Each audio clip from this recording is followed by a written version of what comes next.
with kids a lot, I'm still working on it, but they notice a lot if you're on your phone around them a lot, working and doing stuff, and they notice and pick up on those things. So you've got to try and at least set aside some time to be present with them, and then just crack on with the working the rest of the time. But yeah, I think that's definitely a difficult one for people in our situation too, where it's kind of like our passion as well. It's not like it's a 9 to 5 and then you go home and forget about it, because it's the thing we're passionate about. We're thinking about it all the time. We're recording podcasts at whatever time of day and doing coaching. So it's something that can easily consume you. So yeah, you've got to keep that time for your family life and your relationships as well. Otherwise, it's going to end up having a negative effect on your mental health, and then it's going to start to affect everything else as well. Hey winners, and welcome to episode 264 of the SuperSetYourLife.com podcast. This is your bi-weekly dose of entertainment, education, and inspiration to fuel your life inside and beyond the gym. And I am your host, Coach Colt. Ryan Douglas from Dubai is the host of the Health and Wealth podcast that I was just listening to this morning. This show is really cool. So he aims to inform, educate, and help you optimize your financial, mental, and physical health. We met through our mutual friend Richard Anthony Smith of Keto Pro from the UK. Today we're going to discuss all things visualization and how to manifest your dream and turn it into reality. Ryan, welcome to the SuperSetYourLife.com podcast, my brother. Thank you so much for having me on. It's a pleasure to be here.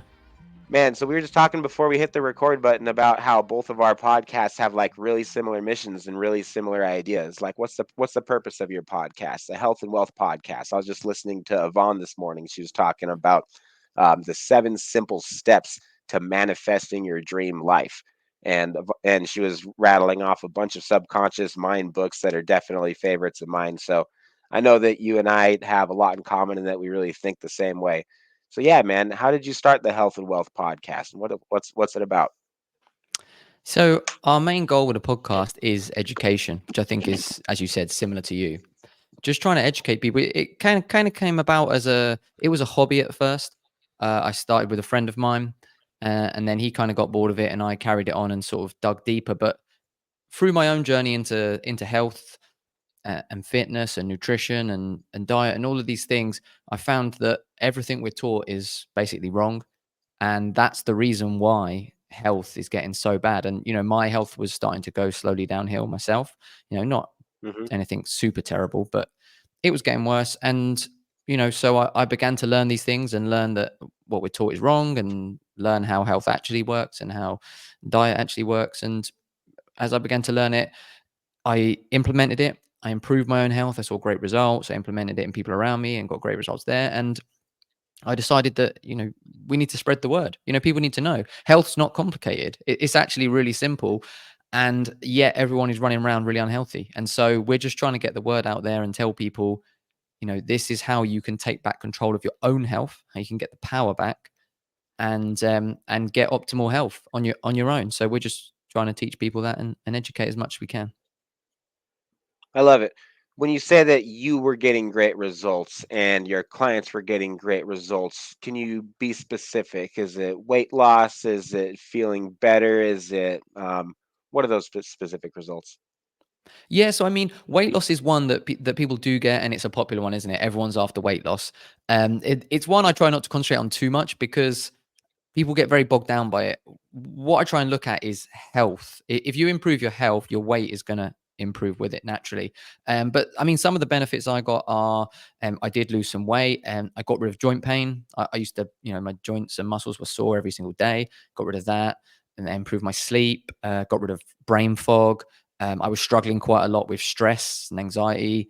With like physical representations of that, and bleeding gums all the time, that went away. Feeling bloated after eating, that completely went.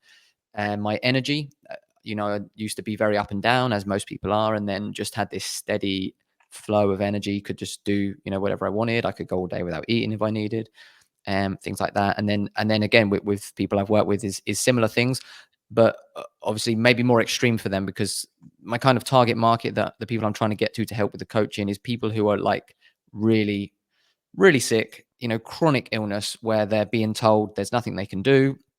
take your meds, and basically accept that you're slowly going to get worse. So, with Yeah. people like that, it's more extreme, like, reversing Crohn's. And um, we had one recently for, oh, I can't remember it now. What was it? Hypothyroid. That was it. He come off his medication completely, got his life back. So, it's reasonably extreme results that most people would think isn't possible just by changing your diet. Yeah, definitely. What was your stress and your anxiety like? Could you describe to me a little bit more kind of what you were going through? Your story is actually really similar to. I'm hearing a lot of common themes between your transition to a meat-based diet and the co-host and my co-host for Carnivore Coaches Corner, Richard Anthony Smith. He used to deal with anxiety all the time before making the transition to carnivore, and that's actually helped me a lot with my anxiety as well. How have what was that like? Yeah. So one of the things I used to get, so I've always had my own business, so I had a lot of stress with that. And one of the things I get is down one side of my face. If I was stressed, I could actually feel it. So this whole side of my face would be tight. I think I used to grit my teeth, like I'd have a sore jaw, but down here I could just feel the stress like that. Hmm. And then sometimes, getting headaches, like stress headache at the back. And with anxiety would then affect my sleep. You've got thoughts running through your head at night, and you can't sleep, you can't concentrate on anything. So it was kind of like that was the main thing. And with the brain fog, I couldn't concentrate on things. I was up late in the evening trying to get work done. I just couldn't concentrate. I'd be there for like a couple hours late in, and I'd done nothing. Done nothing.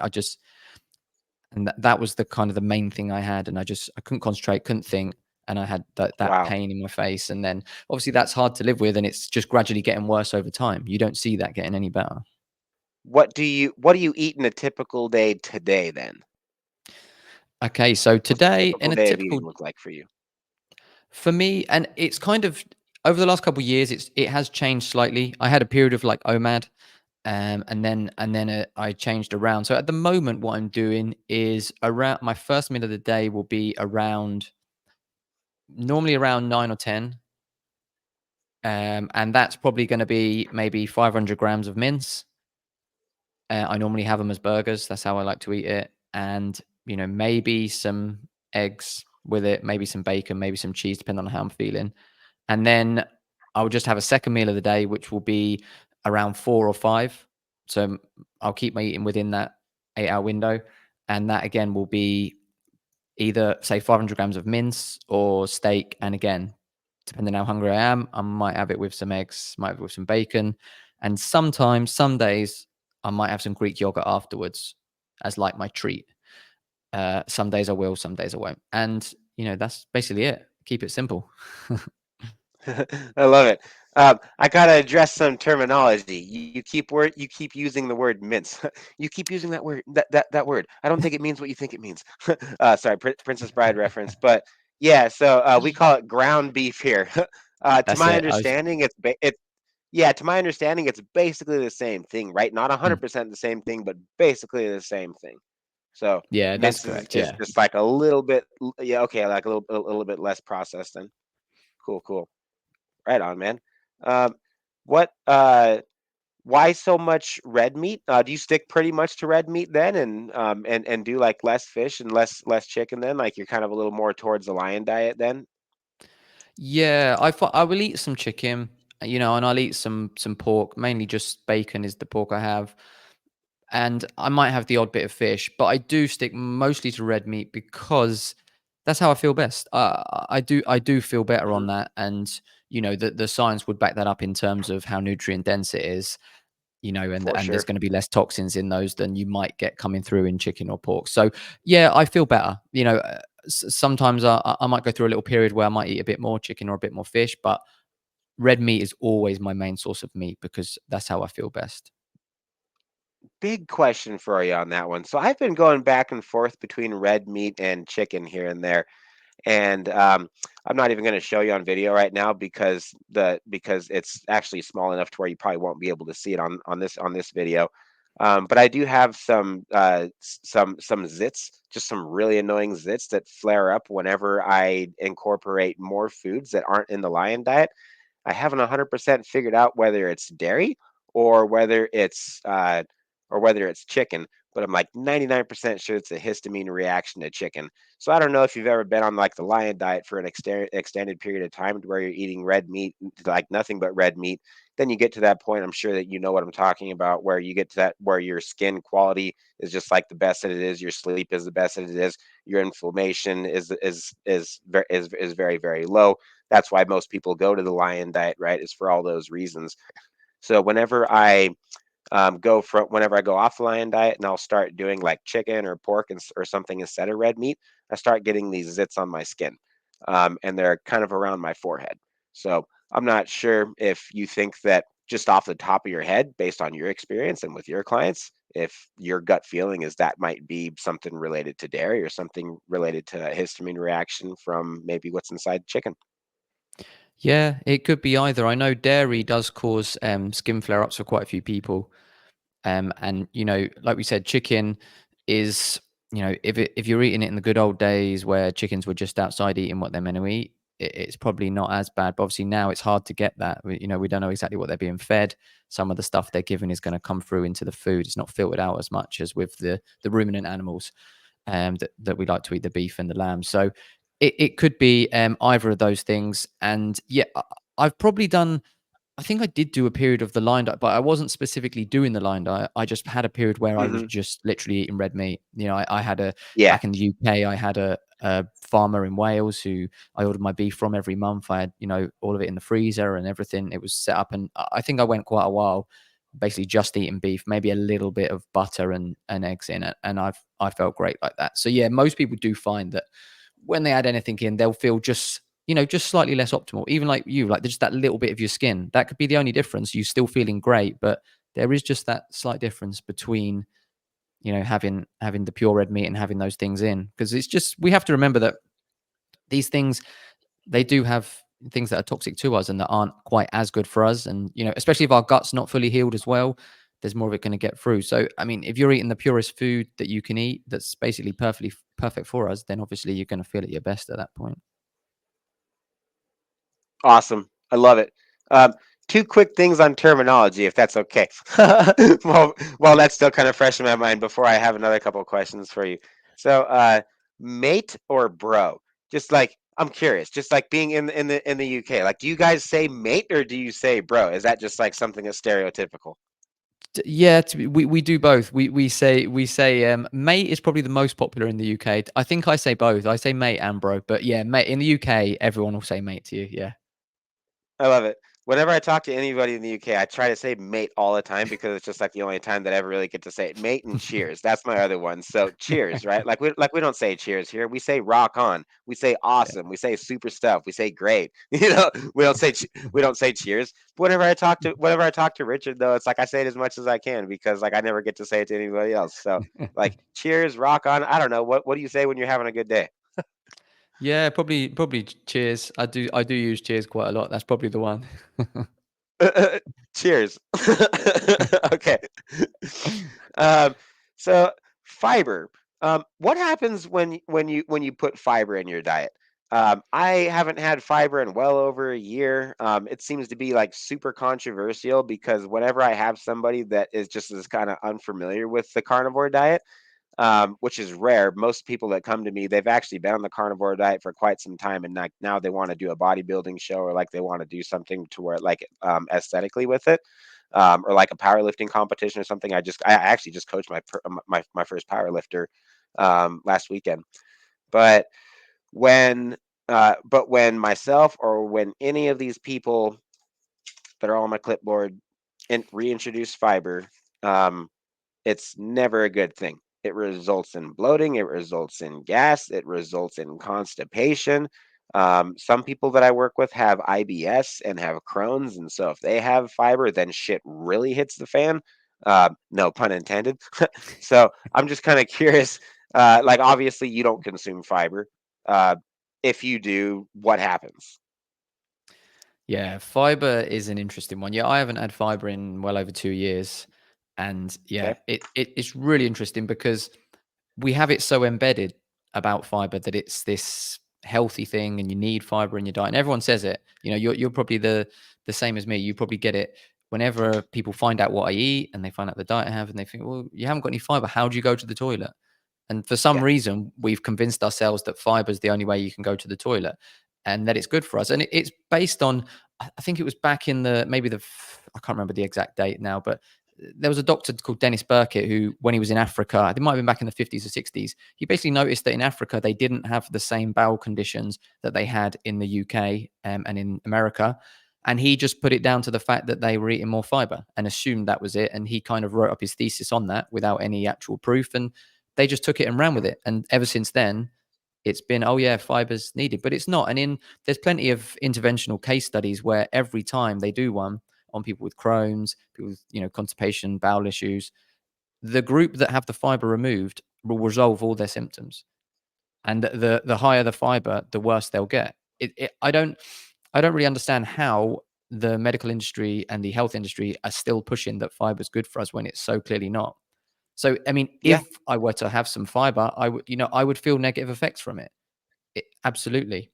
And even a small amount. Our body is not built to consume fiber and to break down fiber.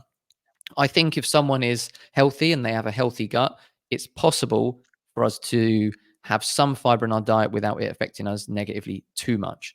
But we're not built for it. We're built for animal foods, to break down animal proteins, when we're not built to consume plant fibers. And it does cause issues for everyone. If someone's got Crohn's, remove all fiber from your diet and your symptoms will be resolved, within a couple months.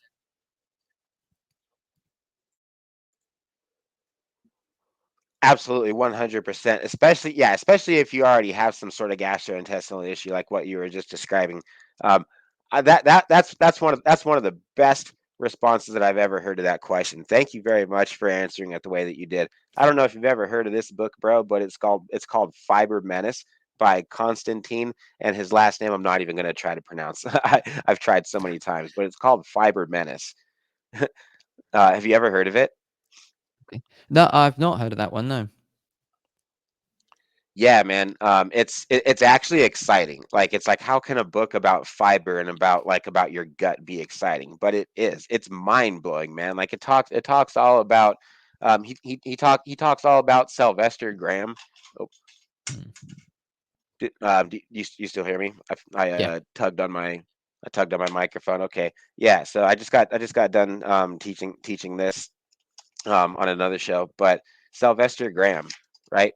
1794 to 1851. He prescribed a vegan high fiber diet to control lust because he knows that this is bad for your testosterone. He knows that it's terrible for fertility, right? So that's why he prescribed a vegan diet that's high in fiber. He died at 57, alone in obscurity. Uh, John Harvey Kellogg, 1852 to 1943. This guy was also anti-sex. He was famous for having never made love to his wife. Sounds like a cool guy. Um, these are the people that made fiber famous and popular.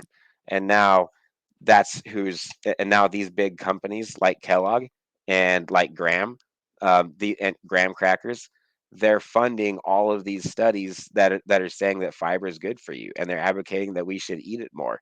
And then people are like, oh yeah, like to your point, how do you go to the toilet? Here in Montana, we say, how do you take a dump? But whatever. So if how do you yeah how do you go to the bathroom with fiber? Uh, or why does fiber help you go to the bathroom then? Well, it helps get things going because it acts more like a laxative, like it just forces stuff to go through there. But it's not made, but your digestive system isn't made to handle it. It can't process it, it can't digest it. So by the time fiber gets into um, the small intestines, like it's like a long garden hose. Like you just look at the way that the small intestine looks, and like big metal objects and big like hard objects aren't supposed to go through that thing, right? So then it damages the walls and the mucosal membrane of the small intestines, and then it brings in all that bacteria from your large intestine into the small intestine. So then it just like wreaks havoc inside of your gut. Now you got all this bloat, and then you got all this inflammation, and then yeah, it gets things moving, but like forcefully. So when you stop eating fiber, all that shit here again, no pun intended, stops happening. And and it takes like sometimes 2 or 3 weeks to make that transition. But once your body's used to not having fiber anymore, oh man, it's just, what are your bowel movements right now? For me, it's just one and done first thing every morning without effort, without ease. And I never have to go again the rest of the day, ever, unless I have like one meal that has like a gram or two of trace fiber. And then sometimes I might have to go a little bit later. And that'll be a keto brick, and that's it, but never ever more than 2 or 3 grams of fiber in one sitting. I haven't done that in years, and I haven't had any issues with my bowel movements. And I used to get hemorrhoids and stuff all the time as a kid. I don't know if you can relate to any of that. Yeah, no, absolutely. It's everyone who removes fiber finds that they're better afterwards, more regular. And Yeah, one of the things as well that I find when people remove fiber is immediately, because they have in their head that you can't go without fiber, they remove fiber, they go to, say, a carnivore diet, and then suddenly they're not going 3, 4 times a day. They're going maybe, it could be once every few days or once or twice a week. And then they're like, oh no, I've got constipation. It's like, have you got constipation, or are you just going less? Because we shouldn't be going, yeah, if you're going 2, 3 times a day, something's wrong. Your bowel shouldn't be working that hard. exactly. And if you can see what's in your feces, it's probably something that it's probably something that you shouldn't have eaten. It shouldn't have been there in the first place. I remember after I saw cashews in my son's diaper back when he was still in diapers, I was like, wow, that's proof. That image in my head, that's the last time I will never eat cashews again after seeing that. I'm like, they like, look at that. They don't, like, nothing happens. They just go through your body. Like, what was the point of that? Eat something nutritious like red meat. Exactly. You have to think about, what do we eat for? We eat for nutrition. If something's going through and you can't absorb it, you can't digest it, you can't break it down, what's the point of it going through your system? There's no point. No animal eats to clear out their system. They eat for nutrition, and that's what we should do. So it's just, you just apply common sense and it makes it pretty obvious. Yeah. Do you believe that food is fuel or that food is entertainment? Yeah, definitely that food is fuel. But I think that you should enjoy it. And I do Mhm. enjoy my food, but we have to remember the reason why we're eating, and put that first. Definitely. Like, special occasions. What do you do on special occasions, man? Are you the guy that's like, oh heck no, I got my Tupperware with my red meat and everything, and like, I'm not touching that food that you guys are eating. No way. That's a salad. That has lectins in it. Get out of here. Yeah, most of the time I'm that guy. I'll I hope yeah, not. I'll stick to I'll stick to what I eat. Yeah, I rarely. I mean, to be honest, it will mainly just be now and again with my family, like with the kids and my wife. I might have, a little treat with them one time, but most of the time I'm sticking exactly to what I eat. And yeah, even if we go somewhere to an event or something, I actually recently went to a wedding, and it was like a vegan wedding, and so I just didn't eat all day. There was literally nothing I could Oh eat, so I no. I just didn't eat all day. I was like, "No, I'll wait till after." Yeah. That is that is so funny. I got 2 or 3 clients right now that are eating some sort of vegetation. Sarah, she's kind of more keto, and she has like zucchinis. She does particularly well on zucchinis because zucchinis technically aren't a vegetable, right? They're a fruit, and so maybe that's why she likes them. Cool. I've learned that just like talk. Have you just learned that talking through how talking through how your body's responding to certain foods with other people that also are on the carnivore diet helps you to like better understand your body and what to eat, how much of it, um, whether you should go more strict or less strict. Have you just found that being involved in the community and having these kind of conversations often helps you stay on track? Yeah, absolutely. Because I think as well, we're all kind of self-experimenting, aren't we? So everyone's, someone might have done something that you haven't thought of doing, and then it worked well for them. So you're like, okay, I'll try that. And the vice versa. You might have said, oh, well, I've done this, and they think, okay, that's a good idea. So yeah, I think we should always be learning and always self-experimenting, which is what I do myself and what I encourage everyone else to do. Because just keep going until we find what works for us. Definitely. Cool. Well, brother, I could talk food all day, and that's kind of the point of our nutrition podcast. So, we So your recent guest, Yvonne, like I said, I was listening to her earlier today.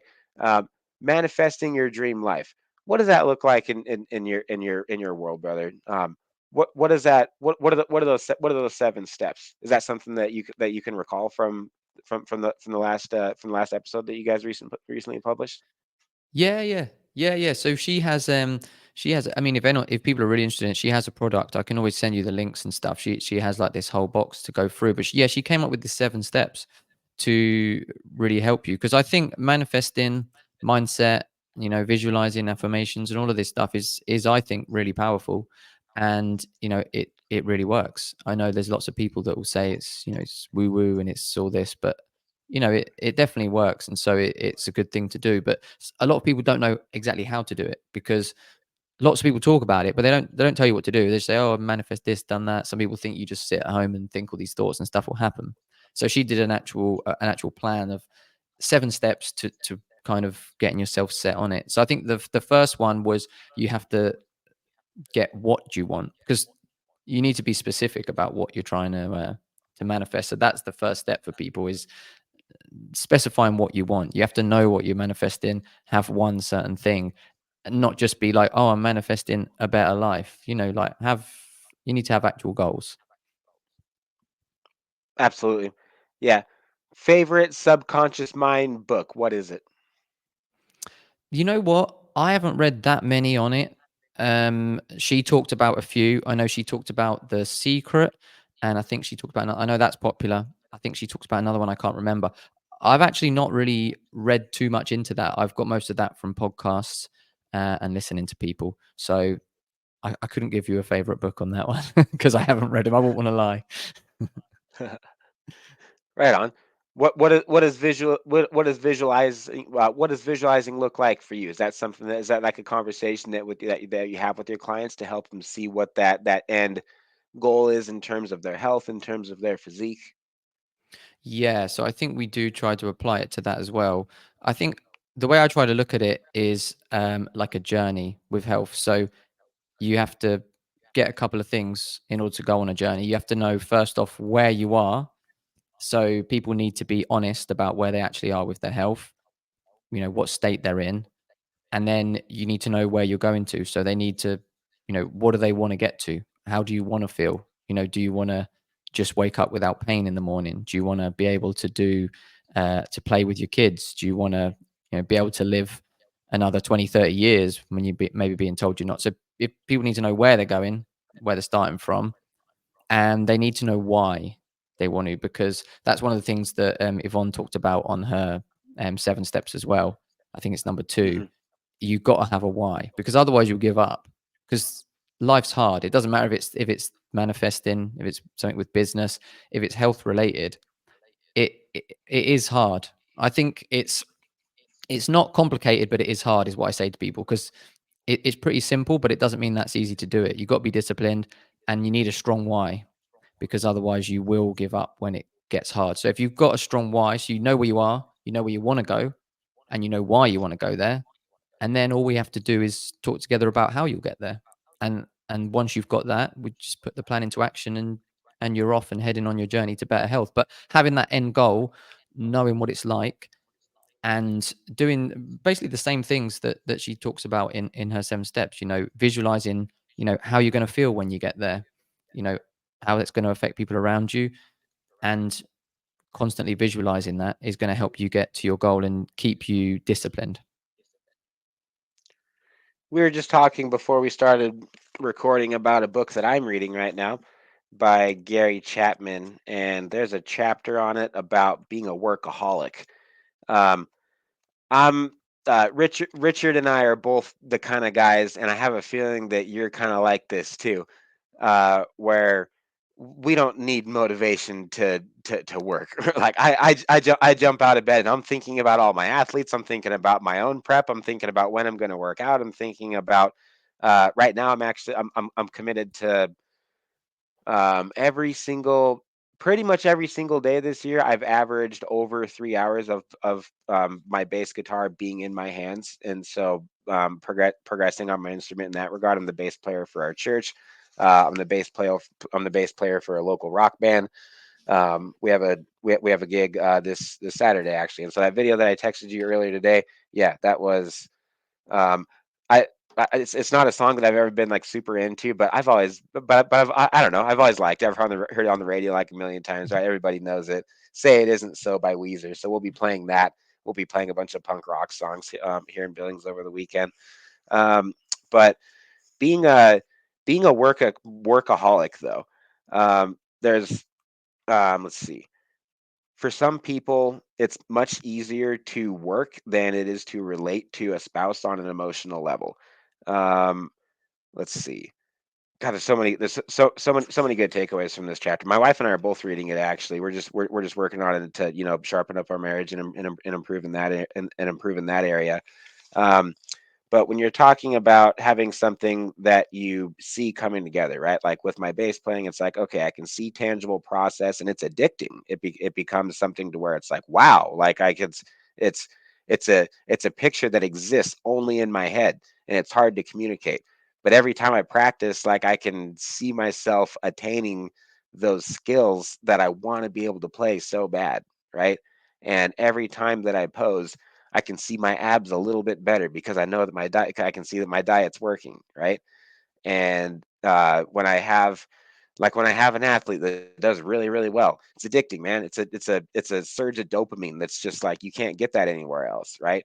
And so my passion for my work is just and for what I do, whether it's I don't know, I view bodybuilding and music both as just different types of art and it really really means a lot to me, right? But it's kind of easy to get lost in that too, and I don't want that to be something that ever takes away from the time that's important to my kids and the time that's important to my wife. I think I would look back on my life probably with a lot of regrets 10 years from now if I keep um if I keep working so hard towards the dreams that I see coming true right before my very eyes. um, but I'm just wondering kind of what your general thoughts and what your advice is, man. Um, as a family man, as somebody that sees success in not just what you do in terms of your work, but also in terms of who you are as a human being, right? What advice do you have for somebody um, to keep things in balance, if you want to call it that? Yeah, I mean that is a tough one. Like you say, it is hard to keep that balance, but it's something that's important. We tell ourselves, we're working hard to provide a better life, for our families, but obviously you have to balance that out with actually being there and present with them. So yeah, I think I'm very similar to you and to Richard as well in that I can get quite consumed by all the work and what I'm doing and trying to be better. I think you do have to remember to try and put some time aside for the family. I noticed as well with kids a lot. I'm still working on it, but they notice a lot if you're on your phone around them a lot, working and doing Hmm. stuff, and they notice and pick up on those things. So you've got to try and at least set aside some Right. time to be present with them, and then just crack on with the working the rest of the time. But yeah, I think that's definitely a difficult one for people in our situation too, where it's kind of like our passion as well. It's not like it's a 9 to 5 and then you go home and forget about it because it's the thing we're passionate about. We're thinking about it all the time. We're recording podcasts at whatever time of day and doing coaching. So it's something that can easily consume you. So yeah, you got to keep that time for your family life and your relationships as well. Otherwise, it's going to end up having a negative effect on your mental health, and then it's going to start to affect everything else as well. Hey everyone, Coach Taylor Milton here. Welcome to Skull Bells TV, the official YouTube channel of supersetyourlife.com, where you're going to discover a weekly upload of quick and easy to follow workout tutorials featuring Coach Colt, myself, or one of our athletes to keep your workouts fun, practical, and effective. Our family's latest keto carnivore recipes that fuel Colt's competitions and keep myself and our kiddos strong and healthy.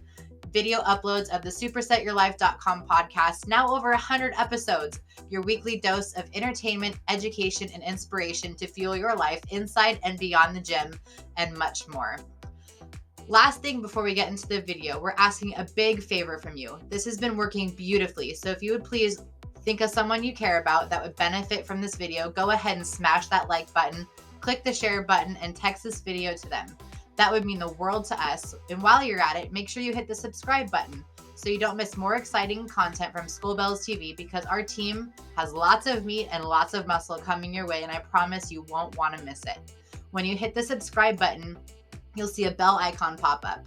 You want to click that too, so you're notified every time we release a new video. Thank you so much for the support. It means the world to us. Every like, share, and subscription helps our channel grow and supports our family's hard work. So thank you so much for doing your part too. That's all we ask. God bless you, and please enjoy this video. I try to not think too much about where I am, and I try to look at where I'm going, but also I just try to do it in small steps. Because I think sometimes as well, if you're looking at where you want to be and it's so far away, it can be a bit overwhelming. And then you think, oh, look, I need to be all the way over here. I'm all the way over here. It's so far away. And you can start to get overwhelmed and think, will I ever get there? So I think I try and break it down into a smaller thing. I just think about what's the next thing I need to do. And then I'll just tackle the next thing. And then just think, okay, what can I be doing today? I really hate it. I always say it to my wife. I hate it when I get to the end of a day and I don't feel like I've done anything to make any progress. I hate that feeling. I want to feel like I've done something each day to at least get me slightly closer to my goal. So I think concentrating on smaller steps, I think, makes it easier, because having big goals is brilliant. Everyone should have big goals to keep pushing themselves. But I think you need to concentrate on those smaller steps in between, because sometimes it can just overwhelm you, and then you start getting down and thinking, I'll never achieve this. It's just, I think there's a famous, a story or a proverb about, I think it's I don't know if it's the horse and the boy or the horse and some type of animal, but they're in the woods and they can't see how to get out. There's all trees everywhere. And whatever it is, the boy says to the horse, I can't see how to get out. And the horse says, well, can you see your next step? He says, yeah. He said, we'll just take that. And then, just keep going. I think that's good advice. That's all you have to do. I love how you explain it that way. Yeah, because back to what I was talking about earlier about there being a puzzle. You just need to get moving, doing something. I think so many times we try to feel our way into acting instead of acting our way into feeling. And when you just start sometimes, like when it's time to practice, I'm like, all right, I got an hour more than I got to practice today to hit my 3-hour minimum, right? So what am I gonna? I don't know. So I just start playing something, and sometimes I am making good progress on a song that I'm working on that we're going to be playing, and sometimes it's just not happening. And I don't know, man. Like I'm just feeling really creative, and so I just throw the rule back out the window and just start doing that. But as long as and then like an hour later, like I don't know, I'm warm at that point, and then like I'm more focused, and like I can actually pay more attention to the song or whatever. But whenever I'm working on something creative and I don't know like where to start, if I'm making a YouTube video, right? When I'm making a YouTube video, sometimes it's like I don't have all the pieces in my head of like how I'm going to put it together, but I'll put all the stuff that I know is going to go in there, and then from there it's just a matter of filling in the gaps, right? And so I think if you overanalyze things instead of just getting working and getting after it, that's where a lot of that creativity really comes out. That's where some of our best moments as a band come out, is when we're playing together as a band, not practicing by ourselves and trying to make everything perfect. So I think that's great advice, particularly for perfectionists that you're describing. And I'm one of those guys.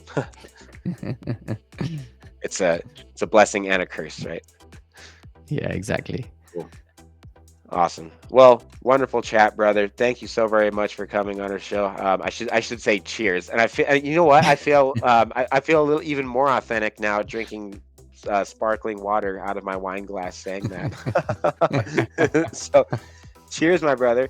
Where can people go to find out about you and all of your incredible content? Because clearly you know exactly what you're talking about, man.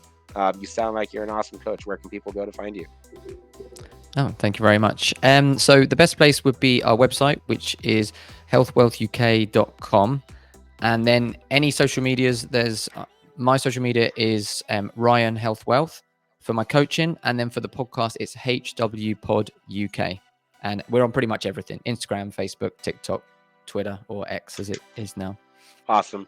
I'm going to put links to all those in the show notes below. It's been an absolute pleasure recording with you, my brother, and I'm excited to talk to you again soon, my man. Thank you, you too. Thanks a lot for listening, everybody. We'll catch you on Monday. As always, make sure you're subscribed to the show. We've always got something motivating, inspiring, and high energy, usually accompanied by some heavy metal music to get you fueled up for another big week. Until then, remember this, 1 Corinthians 6:19 says, "Do you not know that your body is a sanctuary of the Holy Spirit who is in you, whom you have from God?" Have a good weekend, and we'll catch you Monday for episode 265 of the SuperSetYourLife.com podcast.